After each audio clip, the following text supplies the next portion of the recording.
I go by the name of Eddie Jacques, and I'm a major.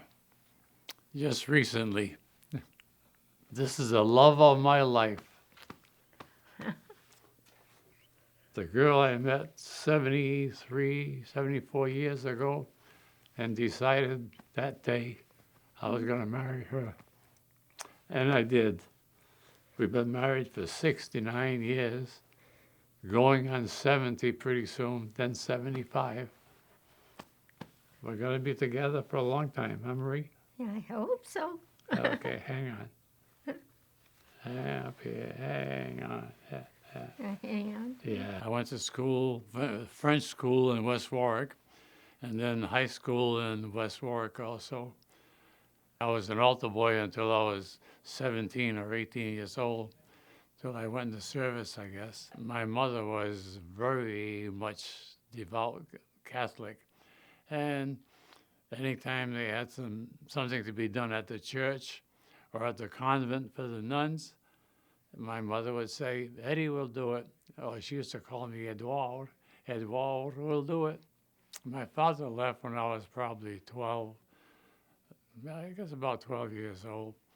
And my mother had the mortgage to pay for and whatever else. So I started to work very young. Oh, the hurricane was in 1938. A chimney blew off, and that was 3.5 stories high. I went up, brought bricks up, and rebuilt the chimney. And I was probably 13 years old. I used to sell for the bakery through the village, go take orders in the morning, deliver the bakery stuff in the afternoon, get paid, go back to the bakery, bring the money, and I'd get a commission for doing it, plus whatever, a lot of bakery stuff that he had left over. So it fed us. When I was 18 years old, I got a job in the Warwick Mills. And the first day I went, I sat at the outside at the gate with all the other people who were sitting there waiting for 3 o'clock. And this girl came by. I whistled. She got mad, told her mother that she was insulted. Oh, yeah. He whistled at me, and I was insulted with that. I went home and I said to my mother, imagine that guy's whistling at me. But when they assigned me to a place to work, it was right next to where she was working. So I was working with her, and that made my life. When I was 18 years old, the draft was coming out. My mother was pretty sharp. So she said, if you join the National Guards, I don't think you'll be drafted. So I want you to go to Natick, to the National Guard, and ask the captain, if you join the National Guard, will you be drafted? And he said, no, you join the National Guard, you serve 1 year, and you're free. Ha, ha, ha, ha. Took me 5.5 years to get out of it. So, but it was good. Okay. Turned out it changed my life for the better. When I got drafted, after almost a full year, the war was declared, and I was drafted. And I was a corporal. I was making $33 a month. And I kept telling Marie, gee, Marie, we should get married. I'd like to marry you. And she was smarter than I was. So she said, Eddie, how are you going to raise a family on $33 a month? So gradually, a friend of mine joined the infantry and became an officer. He was a very close friend of mine. And I said, gee, if he did it, I can do it. So I applied for the infantry officers candidate school. I had flat feet, so they told me you can't join the infantry with flat feet, but you can join the Air Corps because they don't walk. So I applied for the Air Corps, and I was lucky. My IQ in the test was 135. So the board of officers said, you can qualify for the Air Force even though you don't have 2 years of college. Take the exam. I did. I told Marie, I said, Marie, if I get my commission, get my wings, will you marry me? She said yes, thinking that it would never happen, that I wasn't smart enough to go through the cadet corps training. But I did. I got commissioned on April 1st, 1944. I called Marie and said, Marie, I got my wings, I got my commission. Now you said you'd marry me. She says, well, I guess I have to. So we were married on April 17th, 17 days after I got commissioned. The best day of my life. I was going to get a furlough to come home and get married, but they canceled the furlough. Bombardiers and navigators were needed over in England. So they told me that I could not have a furlough. I called Marie and I says, if you want to fulfill your promise, you have to come out here to Lincoln, Nebraska to get married. Marie, who had never been out of West Warwick, my mother, her mother, who spoke French with very little English, said, we're going to go with you. So the three of them got on a train overnight to Lincoln, Nebraska, and they got there on a Monday morning. Monday night at 8 o'clock, Marie and I got married. And the chaplain says, what's your hurry that you know, is there any reason? And we said, no, there's no reason. We were waiting for 5 years. So we got married that night, and then the chaplain says, how are you getting back in town? I said, we have to take a bus. He says, I'll take you in. So he brought us in. We went to a restaurant. The two mothers were starved. They hadn't eaten all day. Marie and I couldn't wait to get to our room. I stayed with Marie till 8 o'clock the next morning. I went back to the base, and that afternoon I was transferred to Boise, Idaho. The mothers went home. Marie came to Boise, Idaho. I met her about 3 o'clock in the morning. The train came in. But then we were broke. We had 50 cents. We went out and had a hot dog. And I met a friend of mine, and I asked him if I could borrow some money until payday. He says, today is payday. They're paying us off. I hurried up, went to the base, and I got paid combat pay, fly-in pay, overseas pay, and my officer's pay. I got $416. I came back to Marie, and I took all the money, and I threw it up on the bed. I said, Marie, we're rich. I'd never seen $400 in our life. And Marie stayed with me for 10 weeks. Then I went overseas. Most bombardiers do not use the bomb sight because the lead plane and the wing plane has the bomb sight in the squadron. The others have a toggle. So when the lead plane drops their bomb, the other so-called bombardiers and the other planes hit a toggle switch and their bombs drop. So, but I flew 12 missions that way, being a toggleier. But I knew the bomb sight inside and out because I had drew the bomb sight inside and out. And I wanted to be a lead bombardier. So I went to the headquarters and I requested being transferred to a lead crew. Why do you want to be a lead bombardier? Because I want to get on the bomb sight. That's what I trained for. So the officer that I spoke to said, you realize you might shorten your life by being a lead bombardier. I says, no, I would just want the bomb sight. So I got transferred, and he says, there is a Captain Fred Isert who is looking for a bombardier because he wants to be a lead crew.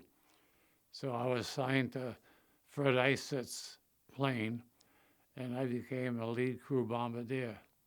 And I wanted to be a lead bombardier because then you're a hero, you know? As a toggleier, what'd you do? You hit us, I toggled the bombs, you know? And so I flew 18 missions as the lead bombardier. And when there was an important run, I knew that Captain Iset would be called, and I was his bombardier. He and I made a very good pair. We worked very good together, and he took me there, and I dropped the bombs, and I hit the target every time. I was never called in for missing the target. Because if you missed the target and you had 50 planes bombing on your bombs, and you had 10 people in each one of those planes, you had a lot of people risking their lives following the lead bombardier. Yeah. And actually, the bombardier was the most important man of that whole crew, of the whole squadron or group, because if he missed the target, the mission was done for nothing. You know, but if he hit the target, the next day you got patted on the shoulder. I loved it, and I did a good job at it. Every mission they flew was extremely dangerous. To take off a B-24 in and of itself is dangerous. To land a B-24 in and of itself is dangerous. When we were assigned to the B-24 at the beginning, you know, when we got overseas, we were all disappointed. The B-17 was the big, glamorous plane. The B-24 was known as the flying boxcar. And it didn't look like an airplane. It really looked like a flying boxcar with wings on it. And we were not happy to be assigned to the B-24. But then the B-24 flew higher than the B-17, flew further than the B-17, and the B-24 had 2 bomb bays. And the B-17 had 1. So we carried twice the bomb load that the B-17 carried. So we did twice the damage. And we always used to kid the B-17 and says, the B-24 won the war. There's a crew of 10 on a B-24. Because they're flying for several hours, they're not allowed to bring food with them because, first of all, they can't eat. They were allowed to take a bar of chocolate. Now, they usually flew at 25,000 feet. It's 30 to 50 degrees below zero. On a bombing mission, Eddie is in the nose of the plane. If you look at a B-24, you have a nose, but then there's a bottom of the nose. It's all plexiglass. Eddie stood in that area. Not stood, you can't stand up in it. He knelt in that area over the northern bomb site. Very cramped. Now, they're wearing helmets, not steel helmets, all fleece-lined. They have heated suits over their uniform. They have to wear their uniform. In case they jump out and they're not in uniform, they could be shot as spies. So they wear uniforms. They wear boots. They carry their shoes in case they got to bail out. They wear boots that are heated. The boots connect to their leggings, which are heated. The jacket and vest are heated. Their gloves are heated, all electrically heated. Oh, very cold. Yeah, at one time we had the nose turret man. It's a circular turret with it was plexiglass all around it. In order for him to get in, the navigator or the bombardier opened the door and helped him to get into it. Then we closed the door and he was locked in. Well, a fellow named Jesse Baird and was riding the B-24 nose turret for Tebbs, when Tebbs was the pilot.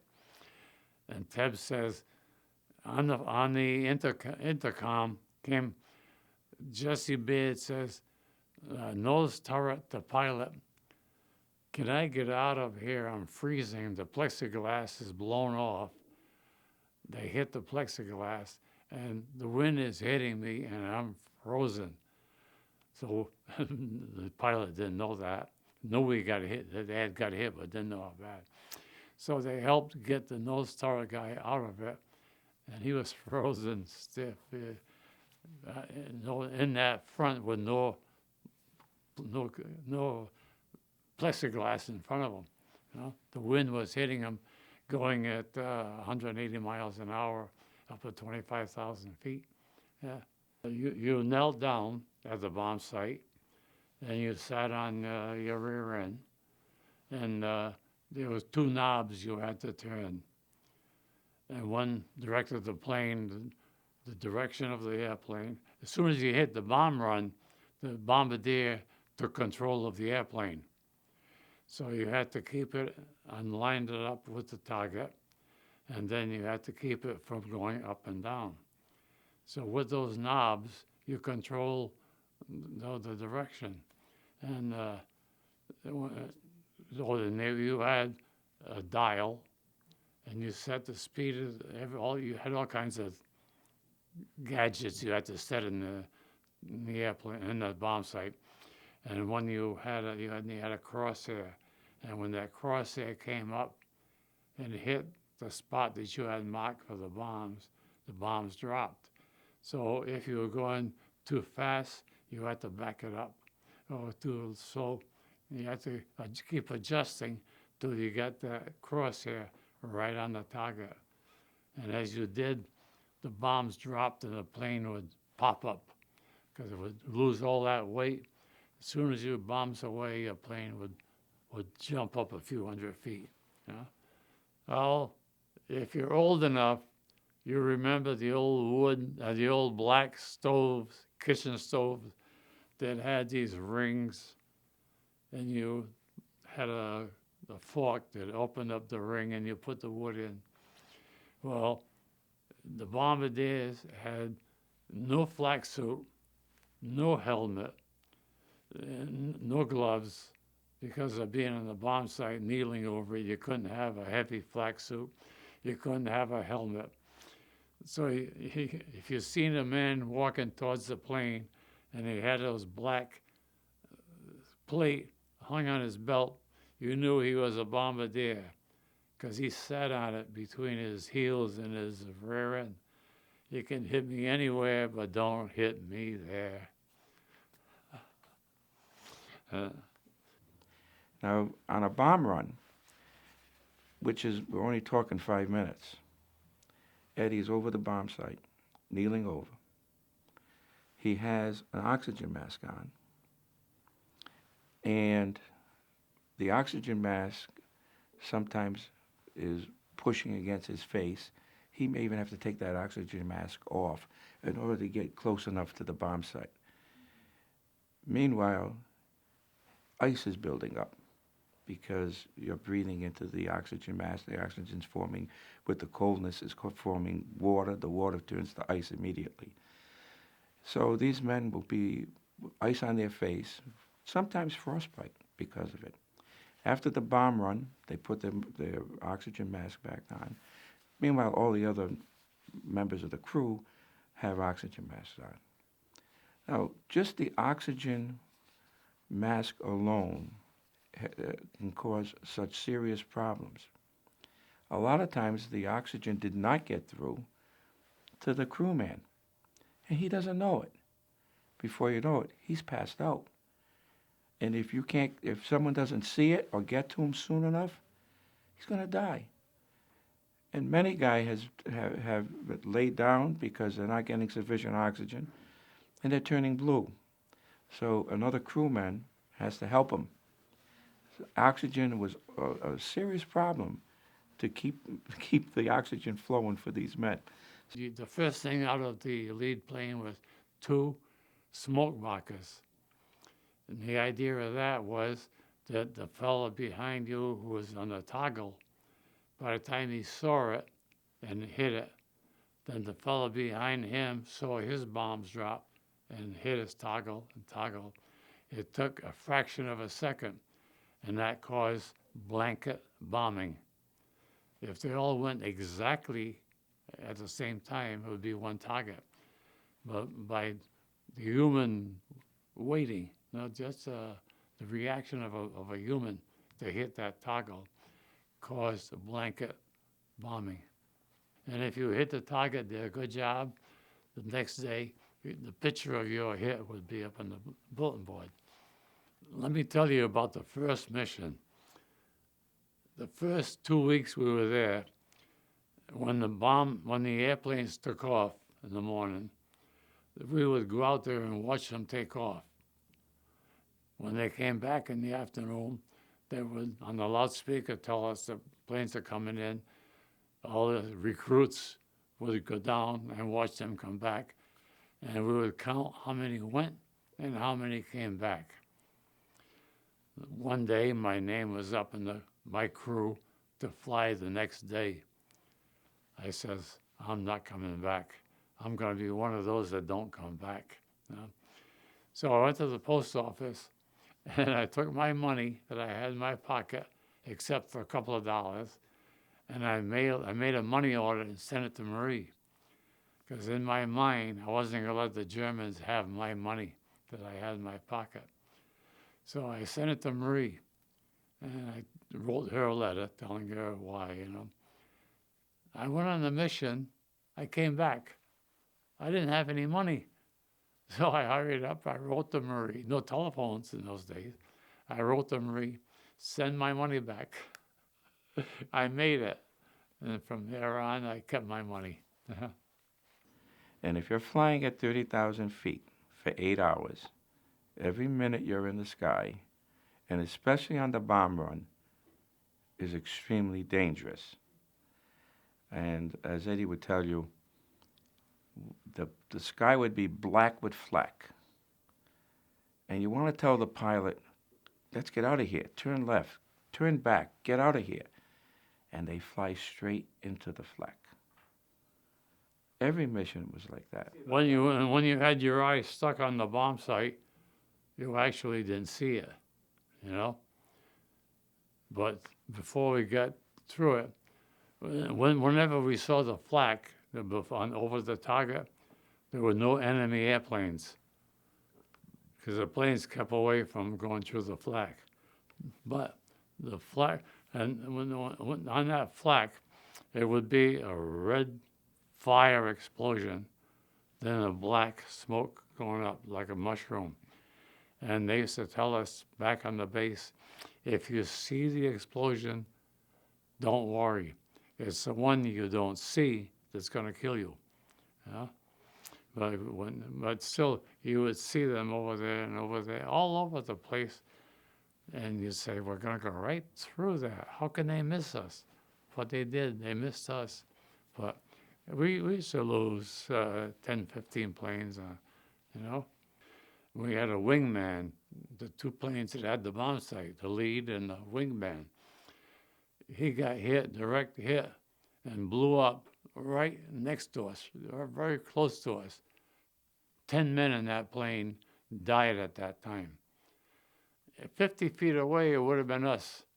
But no, we went right through. We used to wonder, why does a pilot keep going with all that flak in front of us? Damn it, the hell, we're going to get hit. You know, we can't go through that. But he kept going, following his orders. He must have been as scared as we were, and we made it.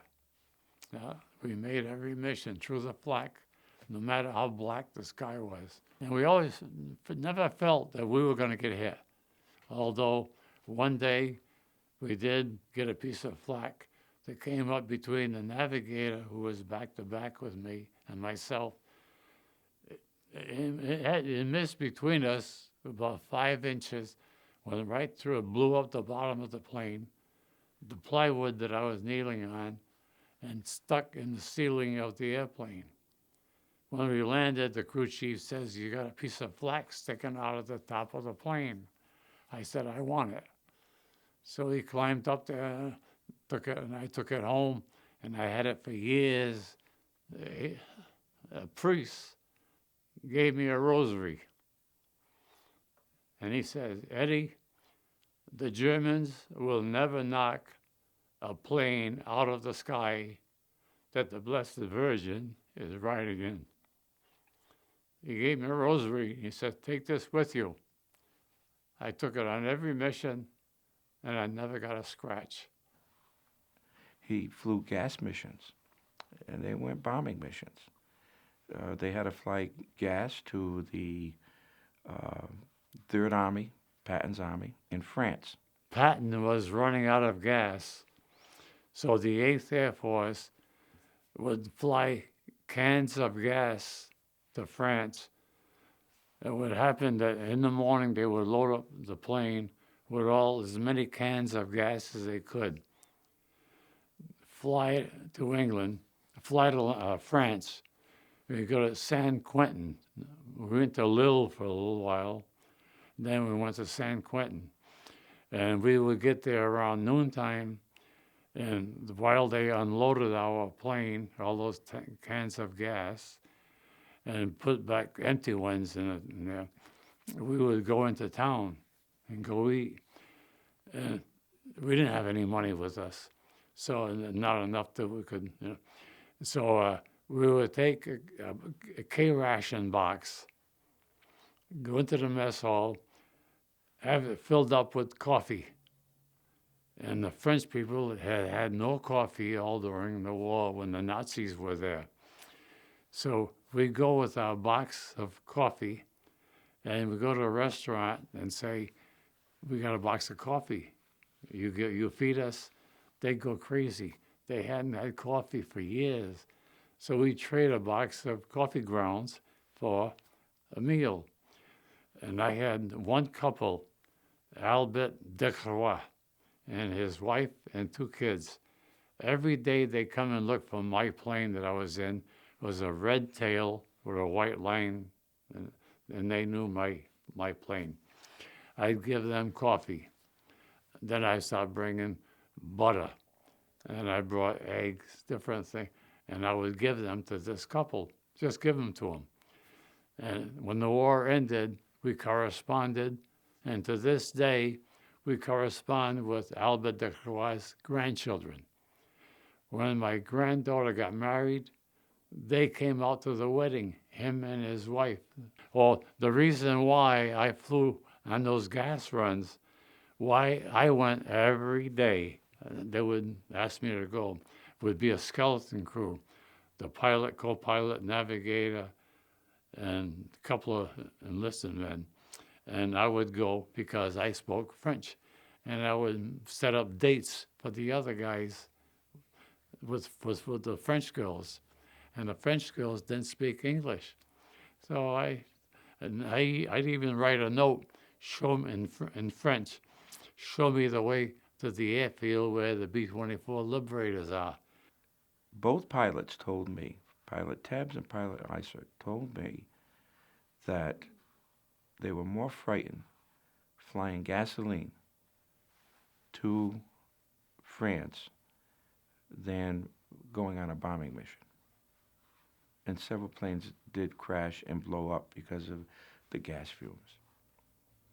But I think a mission that they came to probably the closest to being shot down was when they were lost and their navigator failed to keep on course. When you took off from the base, they would tell you fly a certain direction for so many minutes, turn left for so many minutes, and climb at a certain rate. And eventually, you got high enough that you saw the rendezvous plane, which was a B-24 painted red, white, blue, all different colors. And every different outfit had their own plane. So we'd line up on that plane. And once we were all lined up, we would take off over the channel into France. Well, this particular day, we went up and it was foggy, and we never did see that airplane. so we never did line up on that airplane. And the navigator would say, we're going to find that, because I know where they're going. So he would give the pilot a heading, and we'd fly it. After a while, we decided we are lost. There's nowhere near any other plane. So the navigator looks down and says, well, I know where we are. We're over London. That's London down there. And by then, a German fighter plane came on our wing and waved for the pilot to land. The pilot opened the bomb bay door so he could see we were loaded with bombs. And we're not going to land on a grass airfield with bombs. Right away, the P-51 came behind him, and he took off. And the P-51 was on the same radio communications as our pilot. So the pilot asked him, told him we are lost. Where are we? He says, you're over Amsterdam. How far is Amsterdam from London? So he said, would you give us a heading back to England? So he gave us a heading to get back to England. And we flew over the channel, dropped our bombs in the English Channel, and killed a lot of fish. And then we went onto the base and made it back. But we never got credit for the mission. And the pilot and navigator, they were called into the colonel, explained what happened, got lost. They were a target to be shot down because they were all alone. And when a B-24 was a straggler, they were dead. We were low enough, they were shooting at us with tracer bullets. I swear it was like rain, red rain coming up. But we were just high enough to be out of reach of the bullet. They didn't hit us. A few of them made holes in the wing. If they'd have got the gas tank, we'd have blown up. Yeah. Again, we were lucky. The Blessed Virgin was with us. Yeah. I think when we went to Berlin, we were frightened beyond words, because if you went to Berlin, chances are you weren't coming back. But we led a mission into Berlin, and we made it back. When we made it back, we had to tell everybody, we've been to Berlin, we've been to Berlin. Because if you went to Berlin, you were a real flyboy. Yeah. We bombed Tempelhof Aerodrome outside in Berlin, because they were afraid that Adolf Hitler was going to fly out of that airport, the Tempelhof Aerodrome. And we bombed it, destroyed it. Yeah. I think the mission that he's most proud of is the one he got the Distinguished Flying Cross for, and that was Leifheim, Germany, because it was a perfect bomb run, and he's proud of that. This is my cherished medal, the Distinguished Flying Cross. Before we left England, the pilot told me, you and I are receiving the Distinguished Flying Cross. But we didn't know the war was going to end, so we came home, and Senator Frank Reed presented this to me. That's for a mission we had, I think it was Leipheim, and it was a dangerous mission, and the pilot and I both got the Distinguished Flying Cross. The Germans were starting to make their jet planes, and this is a ball bearing factory, and it was highly protected by flak guns. And we led the mission, and we destroyed it. I have pictures where I received the citation. Completely destroyed the airfield where they were making the ball bearings. This one here is the Air Medal. If you notice, it's got 4 oak leaf clusters on it here. You receive this after flying 6 missions successfully and coming back. So I flew 30 missions, so I got 4 oak leaf clusters worth 6 missions each, and this one here. So that's for flying 30 missions. Okay, this hat is 70 years old, I guess, 65 years old. And that was the uniform. When you got over in England, you had the rod inside, the plastic, held it out. Once you flew 6 missions, you were allowed to take it out. So you would take this out of it, and then there would be a floppy hat. And that was the difference. If you saw a man with a floppy hat, you knew that he had flown his missions. He was a combat pilot. But if he had this in there, he was a ground officer. And ground officers and air officers didn't always get along. We used to call them paddle feet. They didn't like that. What did that mean? What was paddle feet? They are on the ground. They're not up in the air where we are. And they had an officers club on our base for the officers who were not pilots. And every once in a while they would try to come to our officers club because we ate our meals about an hour earlier than they did, right after the mission. So they'd come and eat at our mess hall and go to town. This little medal here I received last month from the state of Rhode Island. It's the Rhode Island Star. There's an eagle here, and it says the Rhode Island emblem is on the star. And it's a cherished medal afforded to you by the Adjutant General of the National Guards with the okay from the governor. So when they presented me with this medal, the governor was there, and he and the general stood next to me and presented me with this. So it's a highly cherished medal. The state of Rhode Island and Providence Plantations. This is to certify that the governor, as Captain General of the state of Rhode Island, has awarded the Rhode Island Star Medal to Captain Edouard J. Jacques for meritorious service to the state and nation by distinguishing yourself during World War II as a B-24 pilot. As part of the 8th Army Air Force, you participated in 30 combat missions, including the final mission flown over Germany on 25 April 1945. Your outstanding leadership earned you the Distinguished Flying Cross for leading a most dangerous bombing mission on 19 March 1945. Your demonstrated resiliency paved the way for victory in the European theater and reflects great credit upon you, the state of Rhode Island, and the United States military. Given under my hand in Cranston, Rhode Island, this 24th day of January 2013, signed Kevin R. McBride, the Adjutant General.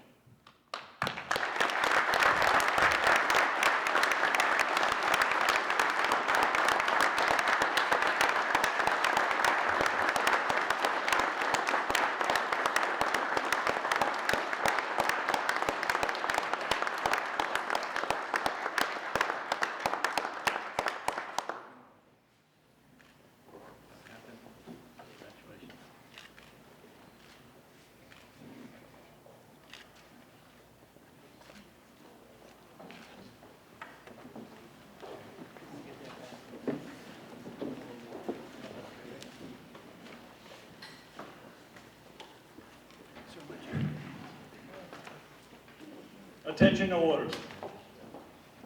The Adjutant General of the State of Rhode Island and Commanding General Rhode Island National Guard, to all who shall see these presents greeting. Know ye that reposing special trust and confidence in the patriotism, valor, fidelity, and abilities of Edouard J. Jacques, I do appoint him an honorary major in the unorganized Rhode Island militia.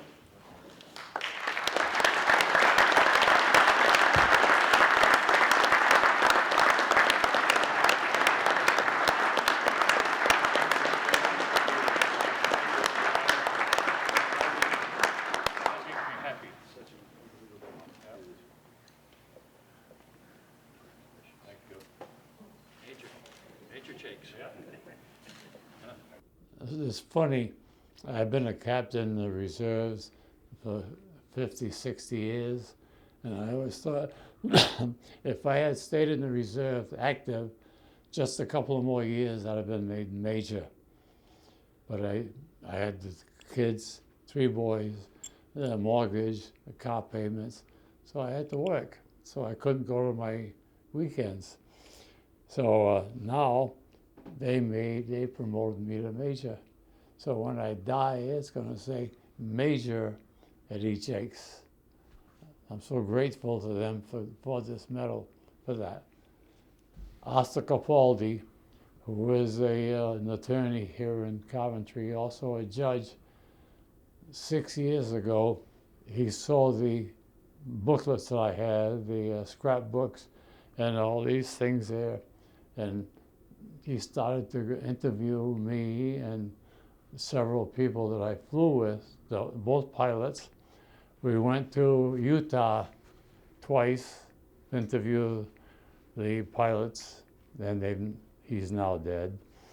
We went twice to Ohio to interview the pilot, the first pilot I had for the 12 missions. He has since died. Let me tell you a story about him. He was flying a mission after I left, and the plane in front of him was hit by flak and blew up. The engine came off the wing, and he says, I saw it coming. And he said, it went right by me and took off the tail of the airplane. So how many pilots could fly the B-24 airplane with just one tail, one side, and he did it, and he took it back home. But he said when he saw that thing coming, he said it was a flash. It happened so fast. But he says, I saw that big thing coming at me, but it went right by my window and took off the tail. I was so fortunate that both those men were good pilots. Both started to fly when they were about 16 years old, flying back home. Yeah, and so again, I keep saying that the Blessed Virgin over us, and good pilots. What can go wrong? I had the opportunity to interview not only Eddie, but the first pilot, Merlin Tebbs, that he flew with. Merlin went on to fly 35 missions. Fred Isert, who was his second pilot, who flew 30 missions, but 18 of them with Eddie. Fred Isert, he was a great pilot. He had thousands of hours of training, of flight time in multi-engine planes. He trained people to fly B-17s and B-24s from 1942 to 1944, before he went into combat. So when he gets over to Germany, he was probably the best pilot in the 458 bomb group. I mean, how many had that? Thousands of hours. So when he got over to Germany, he really could contribute, and Eddie was so lucky to have a guy, because in 30 missions Eddie flew, he never came back with an injured person. The life expectancy, 15 missions. He flew 30. Came close. He almost was killed. I flew 12 missions with one crew. I left that crew, and they had 4 or 5 mishaps. They come very close to being shot down. Once, his name was Lieutenant Tebbs, his whole plane got knocked off of his plane. Other time, his crew had to bail out. My crew never had any hardships. The Blessed Virgin, I feel, had her hand on my shoulder. Tebbs flew the 752nd Squadron, and he's going on a mission. He'd lost his hydraulics. Well, the hydraulics control an awful lot of things on the plane. And then they even lost some of the generators. So he turned around to get back, but he knew he wasn't going to make it, so he had a load of bombs. And he told the crew to bail out. Well, everybody bailed out except one man. He said, I'm afraid to jump. I think it was the navigator, but I'm not sure. And Teb said, okay, we're going back. I'm going to land the plane. And he landed the plane with a load of bombs on it. He got hell for that because he was told, you should have dropped those bombs in the ocean. You should not have brought them back here. But he did. He landed the plane, and it's their orders are, you don't come back with bombs on board. There's only one, I never talked about the war. There's only one thing that really bothered me, and I didn't want to talk about it then. I met a German woman right after the war, and she says, we hated you, and I'm going to tell you why. You can't, not particularly me, but the 8th Air Force came over where she lived and bombed the railroad yard. But she said next to the railroad yard there was a schoolhouse. And the kids, every time the raid came over, they bring the kids down to the basement, use that as a bomb-proof place, bomb shelter. So this particular day, the planes came over, bombed the railroad yard. Some of the bombs hit the school, set it on fire. The fire department came and to put the fire out and pour water all over in that school. Drowned 41 kids in that basement. And she said, because you people bombed the railroad yard. She blamed the Americans for the loss of those 41 kids that drowned in that basement.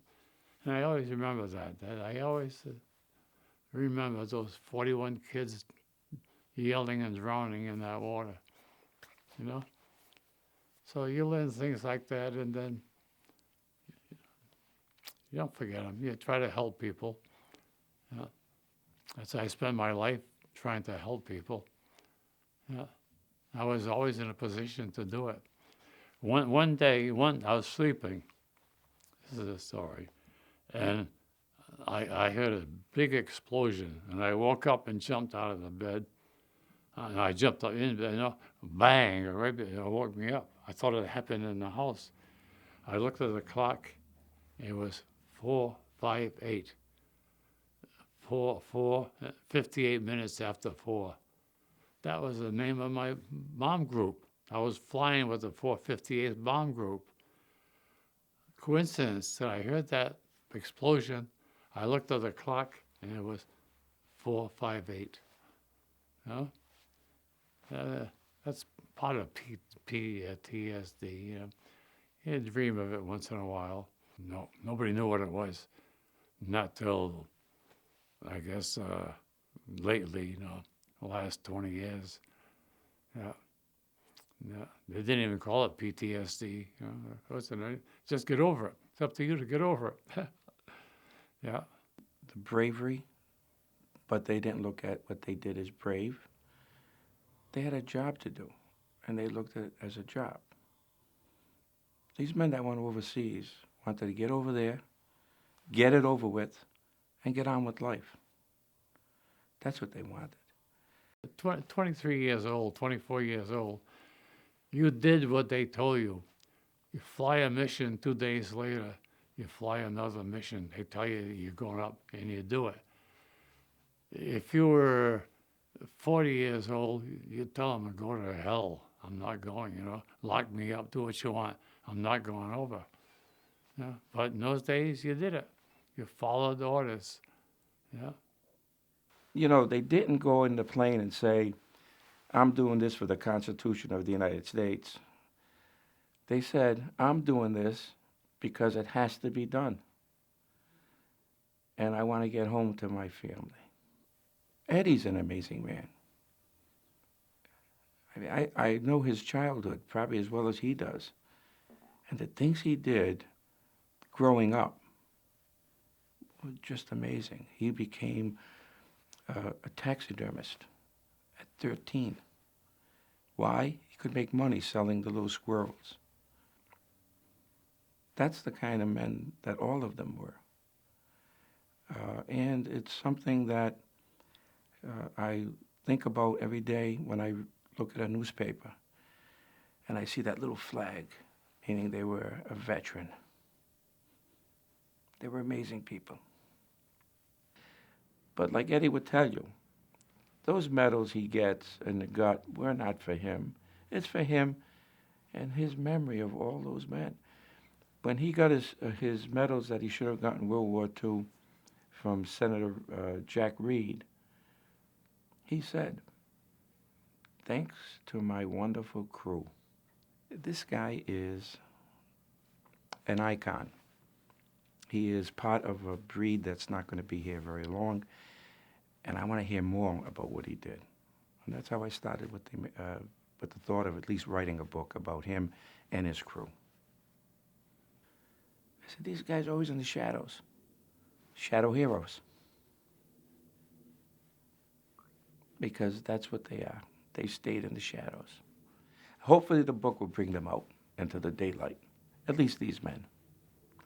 And if you write about one plane, one crew, one man, you're writing about all of them. Eddie wanted to get married. He waited.